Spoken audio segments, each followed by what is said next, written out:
Prabu Pagulingan menjadi Raja Sumedang Larang yang keempat.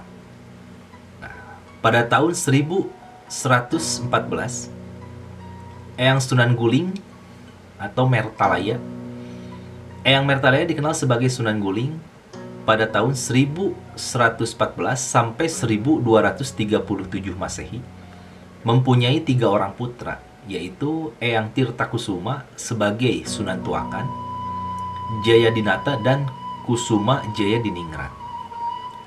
Pada tahun 1237, Sunan Tuakan atau Tirtakusuma memiliki 3 orang putri.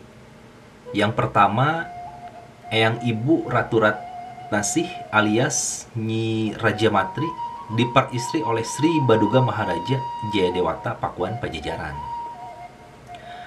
Yang kedua, Ratu Sintawati alias Nyimas Ratu Patuakan. Dan yang ketiga, Sari Kencana, diperistri oleh Prabu Liman Sanjaya, keturunan Prabu Jayadewata. Pada tahun 1462, Eyang Ibu Ratu Sintawati atau Nyai Mas Patuakan, Ratu Sintawati alias Nyimas Patuakan, menikah dengan Sunan Corendra, Raja Talaga Putra Ratu Simbar Kancana dari Kusumalaya, putra Prabu Dewaniskala, penguasa Galuh. Dari Ratu Sintawati, Eyang Sunan Corendra mempunyai putri bernama Satyasih atau dikenal dengan Ratu Inten Dewata. Pada tahun 1505,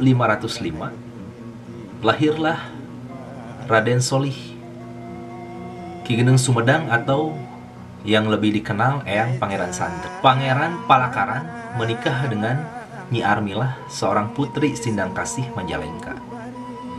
Dan hasil pernikahan tersebut pada tanggal 6 bagian gelap bulan Jesta tahun 1427 Saka, 29 Mei 1505 Masehi, lahirlah seorang putra bernama Raden Solih atau Ki Geneng Sumedang atau Eyang Pangeran Santri. Pada tahun 1529, agama Islam mulai menyebar. Agama Islam disebarkan oleh Maulana Muhammad atau Pangeran Palakaran, putra Maulana Abdul Rahman alias Pangeran Panjunan. Nah, pada tahun 1530, Ratu Pucuk Umun atau Ibu Ratu Inten Dewata, putri Sintawati yang bernama Satyasih atau dikenal sebagai Ratu Inten Dewata, setelah menjadi penguasa Sumedang yang ke-8 yang bergelar Ibu Ratu Pucuk Umun, tahun 1530, Eyang Pangeran Santri atau Pangeran Kusuma Dinata I menjadi Raja Sumedang Larang. Pangeran Santri menikah dengan Ibu Ratu Pucuk Umun, yang akhirnya Pangeran Santri menggantikan Ratu Pucuk Umun sebagai penguasa Sumedang. Pangeran Santri dinobatkan sebagai Raja Sumedang Larang dengan gelar Pangeran Kusuma Dinata ke-1. Pada tanggal 13 bagian gelap bulan Asuji tahun 1452 Saka, 21 Oktober 1500 Masehi, Pangeran Santri merupakan murid Kanjeng Sunan Gunung Jati, para wali Allah ya, Sunan Gunung Jati atau Syekh Syarif Hidayatullah. Tahun 1558 lahirlah Pangeran Angkawijaya. Pangeran Angkawijaya yang kelak bergelar Eyang Prabu Gesan Ulun, putra dari Pangeran Santri dan Ratu Pucuk Umun. Tahun 1578, Pangeran Angkawijaya atau Pangeran Kusuma Dinata II, Prabu Gesan Ulun memimpin Sumedang Larang.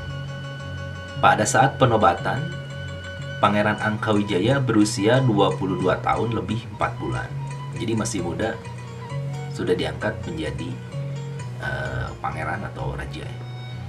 Sebenarnya Pangeran Angkawijaya terlalu muda untuk menjadi raja, sedangkan tradisi yang berlaku bahwa untuk menjadi raja adalah 23 tahun.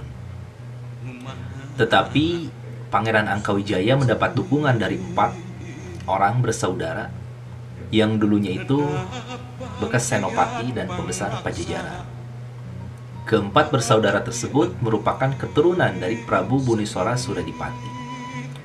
Dalam pustaka Kertabumi yang diceritakan keempat bersaudara itu, Sirapaniwi dening Prabu Gesan Ulun, Rikung Sira Rumaksa Wadyabala, Sinangguhan Niti Kaprabum Muang Sarwirya, yang artinya mereka mengabdi kepada Prabu Gesan Ulun.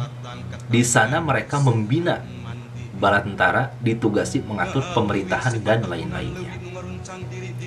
Sehingga mendapat restu dari 44 penguasa daerah Parahyangan yang terdiri dari 26 Kandagalantai. Kandagalantai adalah semacam kepala yang satu tingkat lebih tinggi dari para cutak atau camat. Dan 18 umbul dengan cacah sebanyak kurang lebih 9.000 umpi untuk menjadi Nalendra, baru pengganti penguasa Pajajaran yang telah sirna. Tidak semuanya bekas kerajaan bawahan Pajajaran mengakui Prabu Gesan Ulun sebagai Nalendra, sehingga terpaksa Prabu Gesan Ulun menaklukkan kembali kerajaan-kerajaan tersebut seperti Karawang, Ciasem, dan Pamanukan.